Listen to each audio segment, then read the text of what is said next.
Rising, heathens. Grand Rising this morning. It's a good Sabbath day.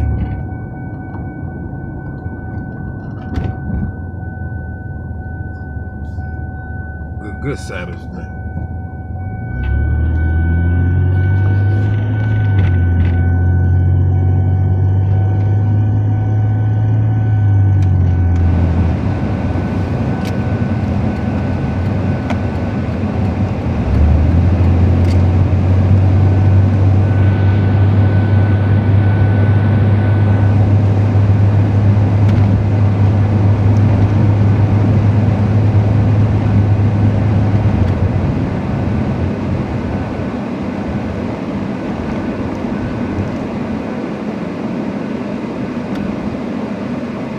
Grand Sabbath day, heathens.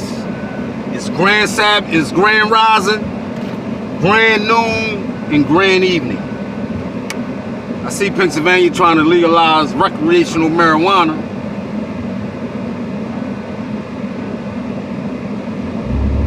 But you can still get arrested if you possess marijuana. They're gonna legalize it so they can lock you up.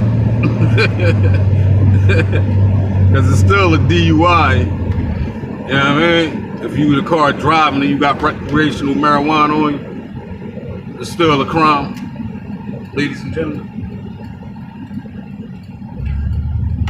So he passed his bill. It sets you up for a criminal record. It's crazy, right? Let's get into this woke Democrat mayor arrested. Break it down, Greg. Salute. DraftKings Casino app. It's got something for everyone. Like tons of slots. Winner, early bird dinner. ICE don't have a long-term lease with these folks, so GEO is completely responsible. They're hiding behind ICE right now. Keep telling our folks that ICE has to give us permission to get in, which is completely not true. Fire officials can go in any building anytime they want to do any inspection. We're not allowing them in. I wasn't there yesterday. The fire officials and UCC code officials were here yesterday. They wouldn't let them in, so now I'm here today. 2 days later. And myself, Congresswoman LaMonica McIver, and Congressman Rob Menendez. We're here conducting an oversight visit, which we had the power to do as congressional members.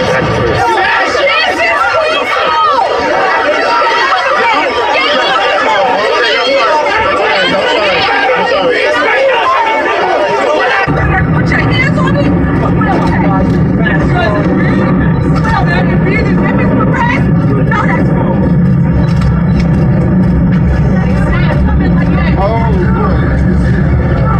Mayor of the largest city in New Jersey, waiting for us to come back. Grand Rising, ICE brought to meet the mayor of Newark over 20 armed individuals. 20 armed individuals to confront the mayor of Newark, along with 3 members of Congress. It was an act of intimidation. It was an act of intimidation not just to the mayor, not just to us, but to everyone watching. We know what ICE has been doing in our communities. We know that the president lied and this administration lies every day when they're saying they're going after criminals. It is not true. They feel no weight of the law. They feel no restraint on what they should be doing. And that was shown in broad daylight today when they not just arrested the mayor of Newark, but when they put their hands on 2 members of Congress who are standing behind me. How is this acceptable to anyone in this country? How is this acceptable? I fight along with these 2 incredible women every day for the people of New Jersey. We fight for the country that we should be. Boy, oh boy, oh boy, oh boy, oh boy. Once again, we got to talk about the insanity of the Democrat Party, okay? These people are getting more and more and more insane, especially when it comes to this issue of illegal immigration. I just don't get it, okay? Because they have shown us they are willing to travel to foreign countries to try to kidnap illegal immigrants and to bring them to the United States of America, right? Try to bring them from their home countries. Trying to break them out of a prison in a foreign country to bring them back to the United States of America, okay? But apparently, Democrats aren't just traveling abroad to do that. They're also doing so domestically, right? And that is basically what this story is, okay? Involving New Jersey Mayor Ross Baraka and 3 Democrat members of Congress who pulled up to an ICE detention center in Newark, New Jersey, to protest the center, the place being used to house illegal immigrants, right? They claim they're concerned about the conditions that the illegals are living in, right? So basically, they spent the past week or so trying to break into this facility. It was a tense scene outside Newark's Delaney Hall early this morning, where Mayor Ras Baraka brought along members of his administration to create a barricade demanding entry into the building. That's after his fire code inspectors were denied access. As we reported on Monday, ICE confirmed Delaney Hall began housing immigrant detainees on May 1st, even though the city and courts haven't given approvals for permits to operate. Now the mayor says city attorneys are filing an injunction to stop them. Raven Santana reports. You can't just go in a building and open it up without a certificate of occupancy. You can't say I have a certificate of occupancy for 20 years ago without doing any inspections. You can't change things or fix things. And if you do all of that, even if you say you didn't do that, we have a right to check. Newark Mayor Ras Baraka, alongside his team and local advocates, gathered at the entrance of Delaney Hall Immigration Detention Center demanding answers after fire and code enforcement officials were blocked from entering the facility. The 1,000-bed facility is owned by the private prison company Geo Group, which entered into a 15-year, $1 billion contract with ICE in February. ICE don't have a long-term lease with these folks, so Geo is completely responsible. They're hiding behind ICE right now. Keep telling our folks that ICE has to give us permission to get in, which is completely not true. The fire officials can go into any building anytime they want to do any inspections. They're not allowing them in. I wasn't here yesterday. The fire officials and UCC code officials were here yesterday. They wouldn't let them in, so now I'm here today. ICE confirmed to NJ Spotlight News that Delaney Hall has been housing detainees as of May 1st, a month ahead of schedule, but the Federal Immigration Agency did not confirm the number of people currently held inside, saying in a statement that the number constantly changes as detainees transfer in and out on a recurring basis, adding ICE leverages a diverse detention network, including private facilities, to ensure all aliens reside in safe, secure, and humane environments during their time in ICE custody. Similar to the Elizabeth Detention Center, which is just less than 7 miles down the road, this is a very industrial site that if you did not know the location, you wouldn't even know that exists, and that's very purposeful. ICE specifically has immigration detention centers away from where people live, out of sight, out of mind type of thing. Jenny Garcia, an advocate and senior communications associate with Detention Watch Network, raised concerns about the health risks linked to the detention center's location. Garcia, whose cousin was previously detained by ICE, stressed that the site's surroundings add another layer of risk for those being held inside. The folks that are watching this cannot smell the rancid smell that is really out here, with trucks passing by, with the smell of sewage around. And not only are the conditions inside the detention center, but we understand that like this area of Newark and the Ironbound is called the toxic corridor for a reason, and is not safe for people to be breathing this air. And not only for the people that are going to be detained at Delaney Hall, but also the workers as well. We had a story yesterday of a young man who married a woman who they were going through the process to become citizens of the United States. They went to the immigration office, and while they was in the immigration office, ICE grabbed her and detained her and put her in this property. We're trying to verify that. This is one of the reasons that we are down here. While it remains unclear who is currently being held at Delaney Hall, Baraka says the company does not have the necessary permits to operate the facility, leaving little to no transparency. Geo Group disputes this, saying it has a valid certificate of occupancy and is in compliance with all health and safety requirements. The city has sued the prison company over the permits. We're going to give them a citation today. We're giving them a citation for not allowing us in yesterday, and we're giving them a citation for not allowing us in today. We also give them a citation for locking the fence up while we're right there. So we're going to give them 3 citations today, and give it to the Geo Group and have them respond. I think ICE right now not responding to us is a little cowardice. They need to step up. Respond to y'all for what? Fucking heathens. Y'all out there defending illegal migrants in all these black ran towns, man. But can't even stand up in your own community and save the babies from gun violence. Fuck you niggas, man. Fuck you niggas in them high positions that's watching the wrath on your goddamn community And you sitting back fighting for illegal migrants, man. Fuck you niggas, man. So what's happening here? Yeah, so you see that, you heard that. Okay, the Democrats love illegal so much they will fly to other countries to bring them back to the United States, and also they will try to break into private detention centers, right? You talk about private centers that are being run by the government, okay, it's privately owned. These people are trying to break in and talk about their concern about the conditions that the migrants are being housed in, right? Again, it's amazing how that works. So keep in mind, this clown, Ross Baraka, he is running for governor of New Jersey, right? So all of this really is a campaign stunt, okay? I guess Democrats in the North think that it is smart to run on saving illegal immigrants, right? Being pro-illegal immigrant. Right. And that's basically what's happening here, right? That's exactly what's happening. So with that being said, finally, the Democrats got what they've been asking for, because everybody kind of predicted that this was going to happen. Tom Holman had been warning this was going to happen, that one of these Democrats would F around and find out and end up getting arrested. And lo and behold, that is what happened to Ross Baraka, because apparently he tried to break into the center, right? He tried to break into the center and got arrested. So let's read here. Alina Habba, the interim U.S. attorney for the District of New Jersey, she says the mayor of Newark, Ross Baraka, committed trespass and ignored multiple warnings from Homeland Security investigations to remove himself from the ICE detention center in Newark, New Jersey this afternoon. He has willingly chosen to disregard the law that will not stand in this state. He has been taken into custody. No one is above the law. Yeah, no one is above the law, said Joe Biden, right? He said that, okay? So, yeah, Democrats have to be held to that same standard. But again, I personally low-key think this is kind of what they wanted, right? They wanted to cause a scene and to get arrested. This dude really is just trying to campaign, right? That's all this is. This is a campaign stunt. But let's learn more about what happened here. Getting arrested by appointment, you know what I mean? Getting arrested by appointment.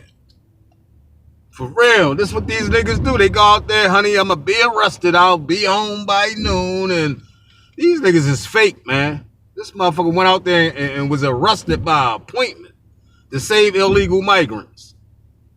And he black. And it's killing going on in fucking Jersey like crazy. So we have some new information from DHS regarding this incident that we've been watching. I know this is sort of a static shot here of these few folks on the other. So we have some new information from DHS regarding this incident that we've been watching. I know this is sort of a static shot here of these few folks on the other side of this fence, but we want to fill you in on what has been happening in Newark, New Jersey. DHS says, quote, a group of protesters, including 2 members of Congress, stormed the gate and broke into the ICE detention facility. The members, Robert Menendez Jr., and Bonnie Watson Coleman, and multiple protesters are holed up in a guard shack area, the first security checkpoint. Interim U.S. Attorney Alina Habba for the District of New Jersey posting on X that Newark's Democrat mayor, Ross Baraka, was there and, quote, committed trespass. Here he is talking about the facility earlier in the week. We know what ICE has done in the past. We've seen them. We know how they operate. We know that they have picked people up who have not broken any laws. We know they've deported people and refused to bring them back.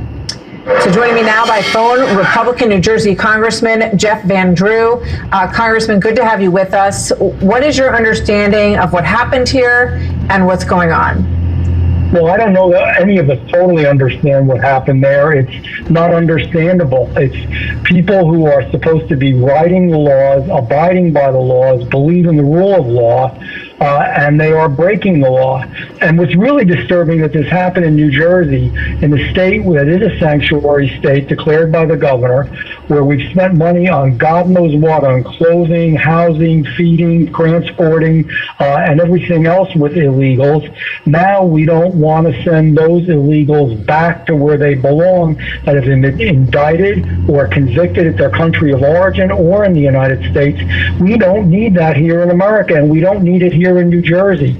These folks who were there, especially the members of Congress, and I'm always reluctant to criticize my colleagues, but this is terrible. They don't have their finger on the pulse of what real hardworking Americans are thinking. You know what, Martha? Most people right now in New Jersey are breaking their ass, trying to make a living, doing the best they can to pay their mortgage. There are very high taxes in the state of New Jersey, and they're sick and tired of this. Do you have any indication? We know that Alina Habba, the interim attorney of New Jersey, she says that the mayor of Newark, Baraka, committed trespass. Do you have any idea if he's in custody or he was arrested? We're trying to get some clarity on that. I know, and to the best of my knowledge, he is not in custody. But that, things are breaking and changing as we speak, so I don't know that for sure. But here is someone in the executive branch of local government, a mayor of our largest city in the state of New Jersey, willing to break the law that he is supposed to have enforced. And that is such a disturbing picture. That is just unacceptable. So, and Alina Habba is doing a great job, and she's a great U.S. attorney, interim right now. I'm hopefully she will be our permanent U.S. attorney in the state of New Jersey. So she needs to do what she needs to do in order to ensure that we abide by the rule of law. This is America. We're a nation of laws. My name is Brian Murray. My sobriety date is September 8th. Now you see, now you heard. Yeah. My life was really and we believe in the rule of law. And I can't tell you how profoundly disturbed I am that, there are those folks who should be actually enhancing the enforcement of the law who are purposely breaking it, making America weaker, New Jersey weaker. It's a bad thing. Yeah. So you seen that, you heard that. Okay. Democrats are just really gonna die on this hill, right? They're gonna die on the hill of trying to save illegals, right? Doesn't matter where you are. There's a Democrat that'll try to save you, right? Right? Captain, save the illegals, right? That is what Democrats are doing right now. It is fascinating, absolutely fascinating to see the hills that Democrats are willing to die on. So yeah, I mean, we have an arrest here of a major liberal city mayor. This is what they wanted. They were trying to push it. They were trying to provoke it. And this dude decided that he was going to try to trespass and break into a facility, right? He ain't got no business being there. He want to check on the condition. Have you guys ever seen Democrats work this hard for actual American citizens, right? Has anybody seen a Democrat work as hard for the American people as they're working for the illegals? Yeah, I can say that. The only time they worked hard for the American people is when they wanted them to line up and take that experiment. That's the only time they worked hard for the American people. Right now, Democrats will go to the border, they will go to El Salvador, they will go to New Jersey, they will go any and everywhere to save an illegal. But when it comes to the American people, though, they can't seem to lift a finger to help out their own constituents, right? Again, it's crazy, it's insane. I don't know why they think this is a good look. This is a stunt. 100% this is a stunt, right? It's being done specifically for political purposes, right? It is for his campaign, right? And they think it's a good idea. It's a good idea to campaign on this extremism. Let's be extremists on illegal immigration. Let's stop the federal government from doing their job. Wow. Incredible. Absolutely incredible stuff. Let me know what you guys think. Make sure you like, comment, and subscribe. Most importantly, share. A Black conservative perspective. Peace. A journey with Mumia Abu-Jamal, and we're joined now by its filmmakers. The film was written, produced, and directed by Steve Vittoria, produced by Noel Hanrahan as well of Prison Radio Project. Steve Vittoria, longtime documentary filmmaker. We recently featured his 2005 documentary, One Bright Shining Moment, about Senator George McGovern. We'll speak with him in a moment, but we wanted to bring you an exclusive extended look at Mumia's early life in Philadelphia's Black Panther Party and as a radio reporter. In this excerpt, you hear from Mumia Abu-Jamal's sister and former colleagues. It was God. Forever. Well, Zora, let me ask you, what What did Cassius say to you when you stepped into the ring and shook hands with him before the Terrell fight? Okay. Excuse me, Muhammad Ali. Cassius Clay is a slave name. I didn't choose it, and I didn't want it. I am Muhammad Ali. He had a few great teachers, and one of them, who was from Kenya, taught the kids Swahili. And Mumia thought this was super cool. And so he decided he was going to take a Swahili name. He called it Mumzia at first because he didn't quite get it right. I guess that's when I kind of gave him props. You got a new name, you know, this is really great. You dropped your slave name. I don't know what his mother thought of that. I'm not sure he insisted that she called him Mumia. I don't care nothing about that stuff. I named you Wesley Cook. That's your name. I don't care what you try to call yourself. You Wesley Cook. And she fought it for so long. But I know that Mumia went through some days where he ignored her calling him Wesley Cook. You know, I changed my name, huh? In the name of the greatest people that have ever trod this earth, I draw the line in the dust and toss the gauntlet before the feet of tyranny, and I say segregation now, segregation tomorrow, and segregation forever.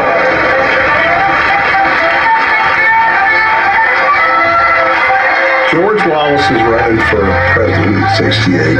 The civil rights movement is in full cry in the South. The country is changing. It's being led by groups like SNCC and the Panthers.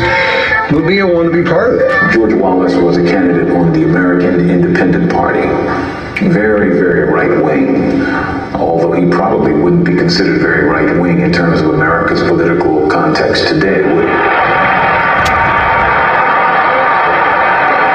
We were four black kids, teenagers, from North Philadelphia. And this avowed white supremacist, this racist from the depths of the South, dared to come to our city. Well, we went down to the spectrum. There were tens of thousands of white people, you know, waving flags, and you had George Wallace making his standard stump speech. And I want to tell you this, that anybody who raises any money and blood and clothes for the Viet Cong communists who are today killing American servicemen are guilty of treason under the Constitution of the United States. At that time, we weren't very original, so the only thing we said was Ungawa, Black Power, Ungawa, Black Power. Ungawa, Black Power! They shouted, Wallace the president, White Power, and send those niggas back to Africa! We shouted, Black Power, Ungawa! Don't ask what Ungawa means. We didn't know. All we knew was it had a hell of a ring to it. The police surrounded us, you know, in a matter of moments, and escorted us, rather roughly, I should say, out of the spectrum. There were people spitting on us, nigga this, nigga that. I remember being pummeled and being beaten to the ground, and I remember looking around and I saw a pant leg. It was blue and had a stripe on it, so they told me this was a cop. So doing what I was taught to do all my life, I said, yo, help, police, you know. And I remember the guy walking over very briskly and his foot going back, kicking me in the face, kicking me. And I've always said thank you to that cop because he kicked me straight into the Black Panther Party. Was Mumia Abu-Jamal in the new documentary Long Distance Revolutionary, a journey with Mumia Abu-Jamal that is opening around the country starting today. The producer, writer, director of the film, Steve Vittoria, joins us, as well as the co-producer, Noel Hanrahan of the Prison Radio Project. We welcome you both to Democracy Now! These last few minutes, you just heard Mumia on the phone directly from prison, but you just visited him yesterday, Steve. I was there with him yesterday. It was another one of our extraordinary visits together. I know it's hard to believe that you go to maximum security prison and when he was on death row, and you have a good time. It's really hard. It's not a good time for Mumia, but he makes it a good time. What we've tried to do with the film is capture Mumia's personality, the compassion, the love that Mumia has for people, because ultimately I think that's what true revolutionaries, that's where they come from. They come from a place of love. I made the film because, you wake up in a country, Amy, and you realize that the country is being run by mass murderers, economic rapists, and general run-of-the-mill psychopaths. So I started to look for some sanity. And for me, I found sanity in a dark, dank hole on death row in Pennsylvania. I had been a long-time reader of Mumia's material, listening to the incredible broadcast that you guys have broadcast, and my partner Noel Hanrahan at Prison Radio has, a Herculean task, gotten his voice out all over the world. I wanted to offer some sanity. John Pilger says that we have made the unthinkable normal in this world, and the normal unthinkable. I wanted to offer a ray of hope and some sanity that Mumia, I think, offers all of us. The people in this country have been offered war and violence and no health care and, horrific contribution to the death of the planet. Mumia offers the opposite of that. And people ask me, they say, well, how do you make a film about someone so radical? I don't think Mumia is radical at all. What I find radical are people that can lob cruise missiles into neighborhoods. So that's what we're trying to do. We're trying to offer sanity. From McGovern, the subject of one of your films, to Mumia Abu-Jamal, what's the trajectory? It's a huge trajectory. George, as you know, was he was sort of his former own senator, former presidential candidate. George McGovern. He was a revolutionary within the system. I don't know if that can ever work. George tried, and he made some changes, but real change comes from outside the system, and I think that Mumia is a bright, shining example of that. Noel Hanrahan, you have been making possible the broadcast of Mumia Abu-Jamal's life for many years, of his voice from prison, from death row, which, as Steve said, is a Herculean task. We've run some of his commentaries. Why this film is important? It doesn't focus on his case, actually. The state has always tried to minimize what Mumia means to the movements, and also as Mumia as the journalist. And what we do is show you why his voice is important, and it deconstructs the right-wing narrative of that. If Mumia Abu-Jamal had been on the streets, had been able to be a reporter for the last 30 years, we may not be in this situation. The suppression of his voice, I believe, is directly related to what he has to say. And Prison Radio humanizes prisoners. It brings prisoners' voices into the public debate and dialogue. I trust that this country needs that information, and that we can make better decisions if we hear these people. Mumia happens to be an extraordinary journalist reporting from an extraordinary place, and he demands to be into the public debate and dialogue. The film opens today in New York City. It's at Cinema Village and will run through the weekend, right through Super Bowl Sunday, and around the country, Steve. Yes, we start in New York City, we go to Seattle, we go to Miami, we go to New Orleans, and then we open in Los Angeles, my new hometown, on March 1st, and on from there. So it's New York is our launch, and it's really, really important to the success of the film. That's Cinema Village here in New York, and in Los Angeles in March it will be at the Beverly Hills Laemmle. This is Democracy Now! I want to thank you both for being with us. Steve Victoria, director, producer, writer of the film Long Distance Revolutionary, A Journey with Mumia Abu-Jamal. Noel Hanrahan of Prison Radio co-produced this film. Thanks so much for watching this report from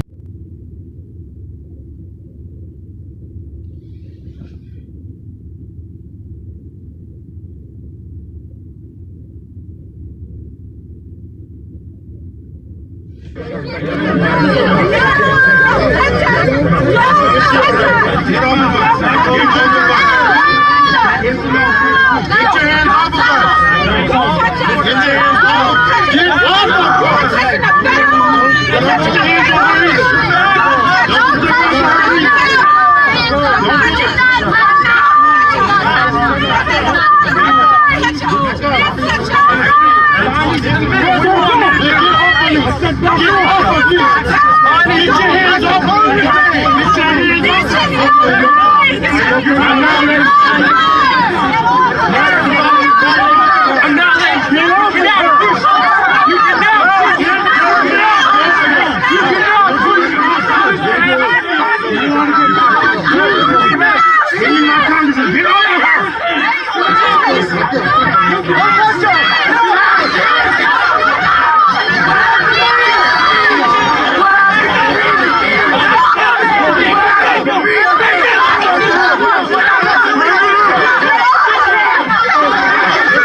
Member of Congress coming on brown shirt. You'll look where you are.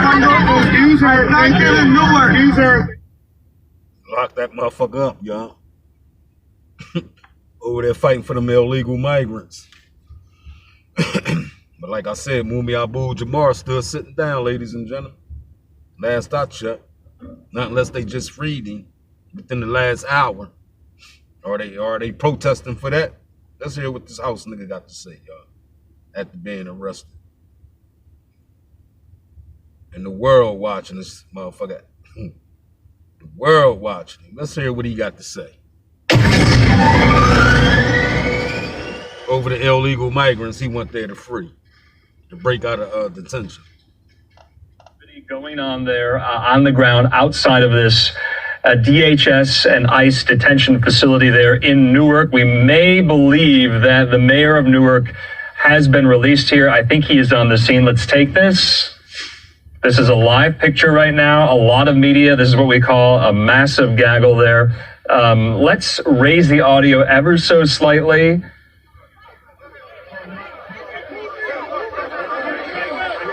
Okay, so bear with us here. We just are coming on this scene right now. As you know, the mayor of Newark, New Jersey was arrested as he and a kind of handful of Democratic lawmakers from the state showed up to this facility known as Delaney Hall. And I believe that is Mayor Ras Baraka in the baseball cap right there. He seems to have been released from custody here. He seems to be speaking right now. Let's listen. You know, I also want to say the guys from Homeland Security are treating him pretty well. So a lot of respect for those guys there. But at the end of the day, he didn't do anything wrong. And this should not have happened today, but it did.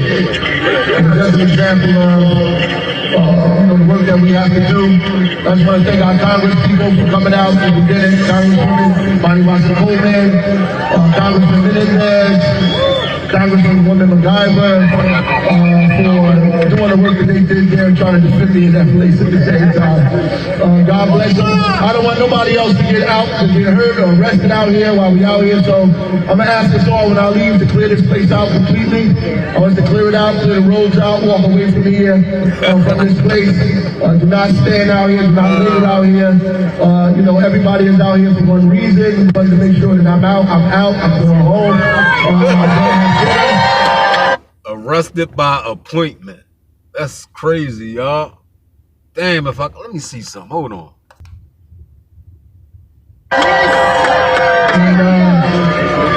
By God's grace, we'll get to do whatever we need to do again. We know when we're right, and Paul Robeson said the power of our demand is that what we ask for is correct. Yes. We're not asking for anything that's incorrect. We ask them to obey our laws, to obey the policies and rules here in the city and the state of New Jersey, not to run roughshod over the Constitution of the United States, the Bill of Rights, the 4th, the 5th, the 14th Amendment, and everybody on this soil deserves due process. That's the only thing that we're asking for. We're not asking for anything that's incorrect. I actually didn't come down there to protest. I came down there to support my Congress people. And it's okay. This is a part of what democracy is about. I'm glad everybody came out here for a show of support.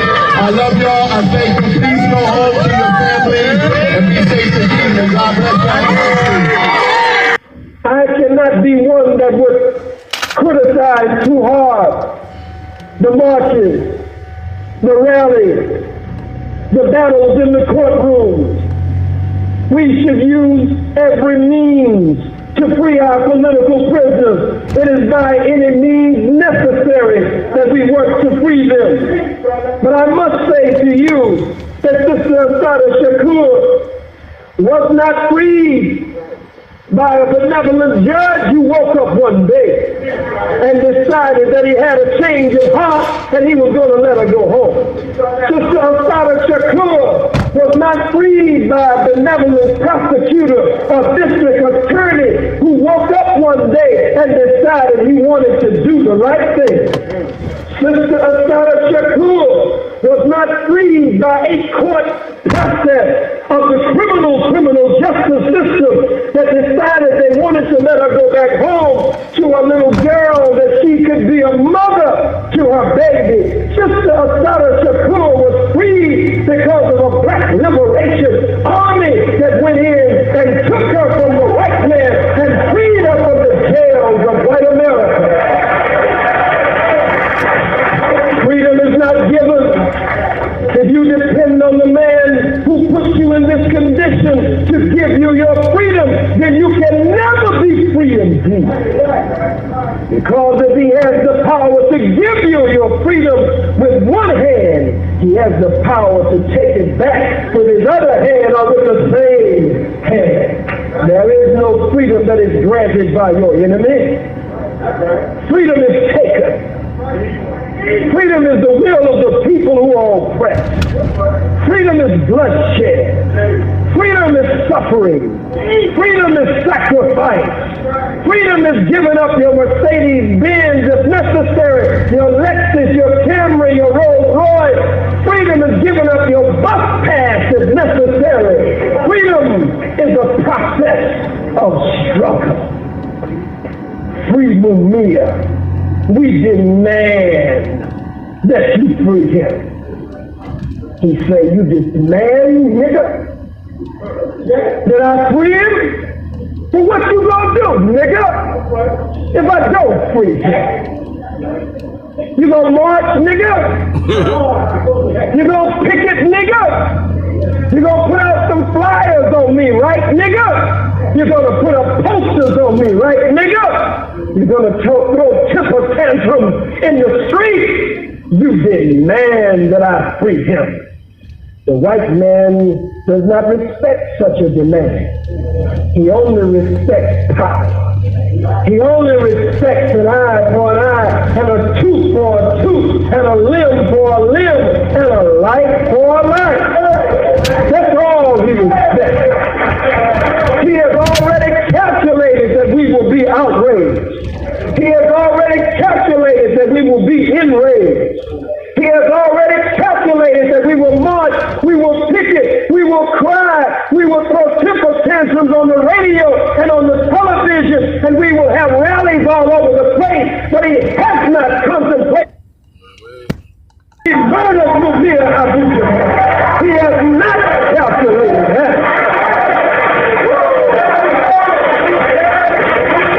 And our battle cry should be, in the words of Brother Omar Wali, our battle cry should be, if Mumia dies, fire in the sky. If Mumia dies, fire in the sky. Let me hear you say, if Mumia dies, fire in the sky. If Mumia dies, fire in the sky. The white man understands that, buddy. Say, gee whiz, can we talk? Can we discuss this thing?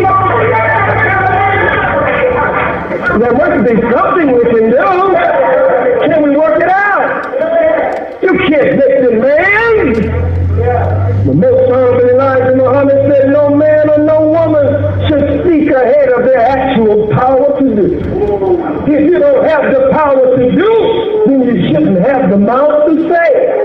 You've got the power, black man. You've got the power, black woman. You've got the power, young black man and woman. If you can drive by and shoot your brother or your sister sitting on the porch, if you can drive by and kill their grandma and their grandpa and their uncle and their aunt and shoot the baby in the crib, then how come you can't shoot this? You understand me? That's a fact, man. They can do all that in the community. And like I said, they out here now fighting for illegal migrants, man. And last I checked, sad, Mumia still sitting on that death row. Nobody came together like they out there now, capping and protesting niggas, man. Like, that's why I don't fuck with these niggas, y'all. So I'm gonna come up here, I'm gonna bust your ass every time I drop a video. God damn it. The ancestor, I told you, the ancestor sent me up here to tie fire to y'all asses, to expose the hypocrisy in you niggas. So I know a lot of y'all in y'all feelings, and guess what? I don't give a damn. And guess who else don't give a damn? The ancestors don't give a damn, goddammit. Y'all should be ashamed of yourself out here in these streets fighting for these illegal migrants. God damn it. And this murder going on every day in the community. God damn it, it's Sabbath day. God damn it. Cut your news on today and see how many people in your community got murdered. God damn it. Fuck out of here. That's why I'm mad and I come up here and talk my shit. Fuck that, because the ancestors sent me up here to expose the hypocrisy of you niggas jumping out the window for these illegal migrants and LGBT mooks. Told y'all motherfuckers, man, y'all done bumped y'all head, y'all done got jabbed up with that experiment, goddammit. You done lost your motherfucking mind. That's what happened. That juice inside that goddamn experiment.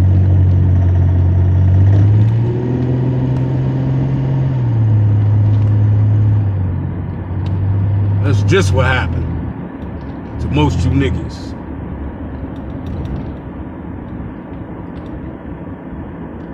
Sad, man. Very sad. Homogenized ass niggas. Look at the mayor. He out that motherfucker being arrested by appointment. You see what I'm saying? Looking for views and likes. God damn it. Out there looking for views and likes. You know what I mean? Niggas. He running for some type of position. So he wanted to go out there and get something on his rap. Make it look like he out there fighting for democracy when he out that motherfucker capping like a motherfucker for these illegal migrants and LGBT mooks.